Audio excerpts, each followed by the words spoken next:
नमस्कार, जय हिंद, जय देवभूमि उत्तराखंड, जय पहाड़, जय पहाड़ी साथियों। मैं आपका साथी कुंदन बिष्ट आप सभी का स्वागत करता हूं अपने YouTube channel life of Uttarakhand पर। और साथियों, आज का विषय एक बार फिर से वही आपकी और हमारे सपनों की राजधानी गैरसैंण को लेकर। आपने देखा, पूरी हमारी सरकार 4 दिन का ढिढोरा पीटकर गैरसैंण के अंदर पहुंची। लोगों को सपने दिखाए कि हम 4 दिन तक वहां पर बैठने वाले हैं, लेकिन हुआ क्या? मात्र 1.5 दिन। तो जो सरकार 2 दिन भी वहां पर नहीं टिक सकी, क्या वह सरकार देहरादून को से हटकर देहरादून से हटकर क्या गैरसैंण आना चाहेगी? क्या वह सरकार गैरसैंण के पक्ष में, स्थायी राजधानी के पक्ष में रहेगी? यह एक सोचनीय विषय है। साथियों, दूसरी बात आती है विपक्ष की। विपक्ष गैरसैंण की बात सड़कों पर तो करता है, लेकिन सदन के अंदर जहां बात आती है वह केवल अपने अपने अन्य मुद्दों को लेकर सरकार और सरकार के मध्य टकराव का काम करती है। जहां एक और 70 विधायकों वाली जो सदन है, वहां पर एक भी विधायक के अंदर इतनी हिम्मत नहीं है कि सदन में खड़े होकर कह सके कि उत्तराखंड की स्थायी राजधानी गैरसैंण कब होगी, कब आप यहाँ की जनता के जो सपने हैं उनको पूरा करेंगे। क्योंकि उत्तराखंड के सपने, उत्तराखंड के युवाओं के सपने केवल गैरसैंण से है। उत्तराखंड की आम जनमानस के जो सपने हैं वो गैरसैंण है। लेकिन आपने क्या किया? पुनः एक बार छलावा। उत्तराखंड की भोली भाली जनता को आपने एक बार पुनः छलने का कार्य किया। आखिर ऐसा कब तक? जबकि पूरा एक समूह, पूरा जन आंदोलन की तरह इस बार भी गैरसैंण में हजारों की संख्या में, चाहे वह विभिन्न संगठनों के लोग हों या आम जनमानस हो, वो वहां पहुंचे थे। और सभी के मुंह पर एक ही अ, जो बात थी वह थी कि गैरसैंण को लेकर, स्थायी राजधानी गैरसैंण को लेकर तमाम संगठन हमेशा की तरह गैरसैंण पहुंचे। और आशाएं भी थी कि लगा था कि इस बार नैनीताल हाईकोर्ट के जो हमारे जो चीफ जस्टिस हैं, श्री राकेश थपलियाल जी, उन्होंने जिस प्रकार से एक फटकार लगाने का काम किया था, लगा था कि शायद सरकार उस बात उन उन बातों से चेतेगी और चेती हुई होगी। और लगा था कि आशाएं थी उत्तराखंड की जनता को कि इस बार शायद गैरसैंण हमारी सपनों की राजधानी, स्थायी राजधानी हो पाएगी।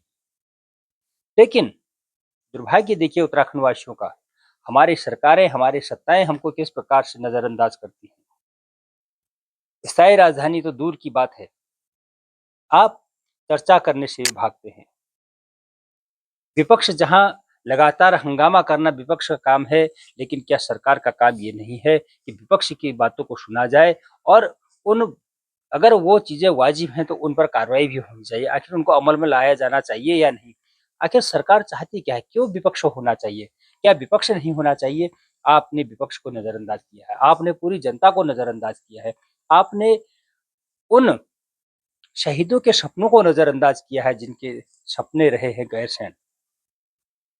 राजधानी गैरसैंण को लेकर जो लोग शहीद हुए हैं, उनके सपनों को आपने कहीं न कहीं चकनाचूर करने का कार्य किया है। क्या उत्तराखंड की जनता आपको माफ कर पाएगी? 27 का चुनाव नजदीक है। 2027, क्या जनता की भावनाओं के साथ जो खिलवाड़ आपने किया, क्या जनता एक बार पुनः आपके साथ जुड़ना चाहेगी? यह एक यक्षक प्रश्न होगा। देखने वाली बात होगी, क्योंकि न सत्ता में रहते हुए न कांग्रेस ने काम किया है, न कि आज बीजेपी वो काम को कर पा रही है। आखिर कौन होगा? आखिर कौन इस दौर को थामेगा? क्योंकि यह अब आज की डेट में राजनीति के तरीके से ही इसने हल होना है और होगा राजनीतिक रास्ते से ही। क्या उत्तराखंड की जनता पुनः इन्हीं दोनों पर विश्वास जता पाएगी? यह एक यक्ष प्रश्न होगा।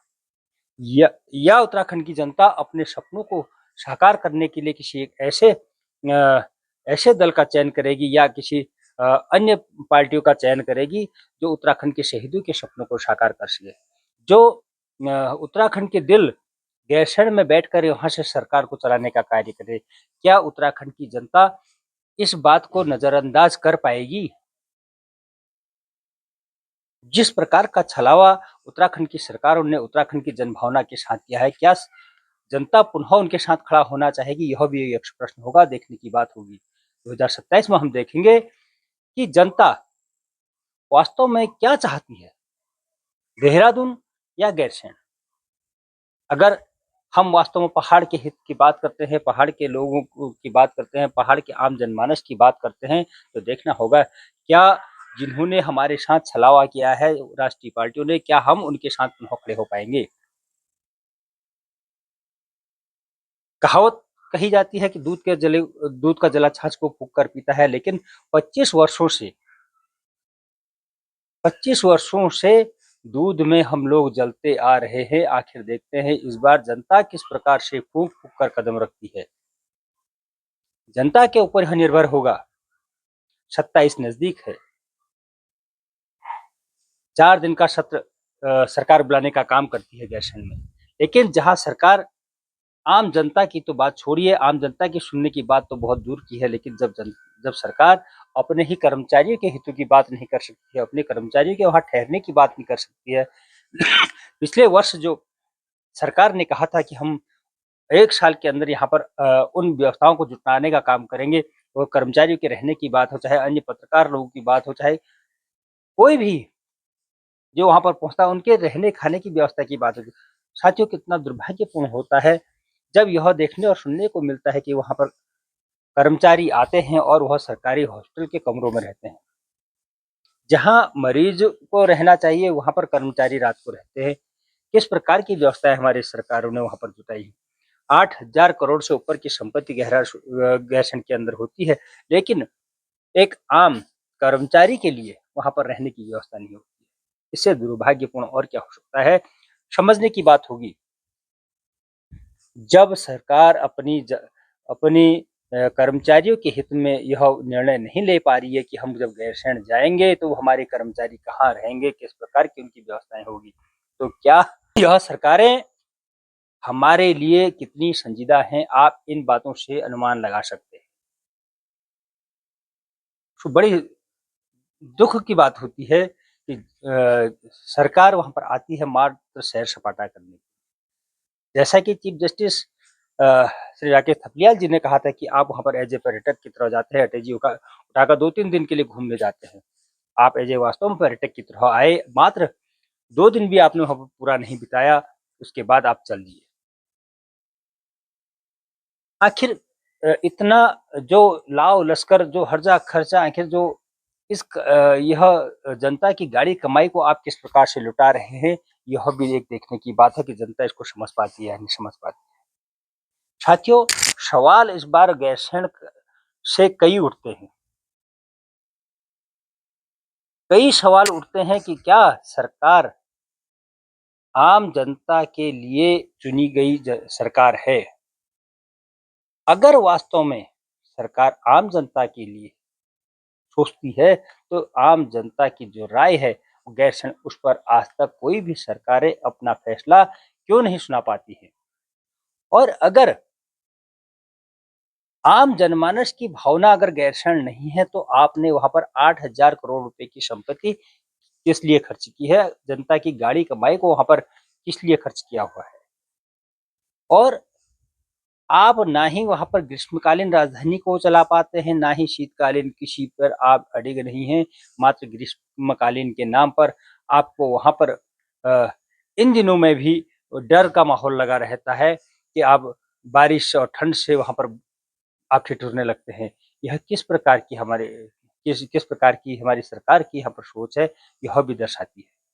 साथियों, आप सभी लोगों से मैं निवेदन करना चाहूँगा कि अपनी-अपनी राय ज़रूर रखिएगा कि हमारी सरकारें वास्तव में किस प्रकार से हमारे हित में सोच रही है। गैरसैंण हमारी आत्मा रही है, हमारे शहीदों की आत्मा रही है।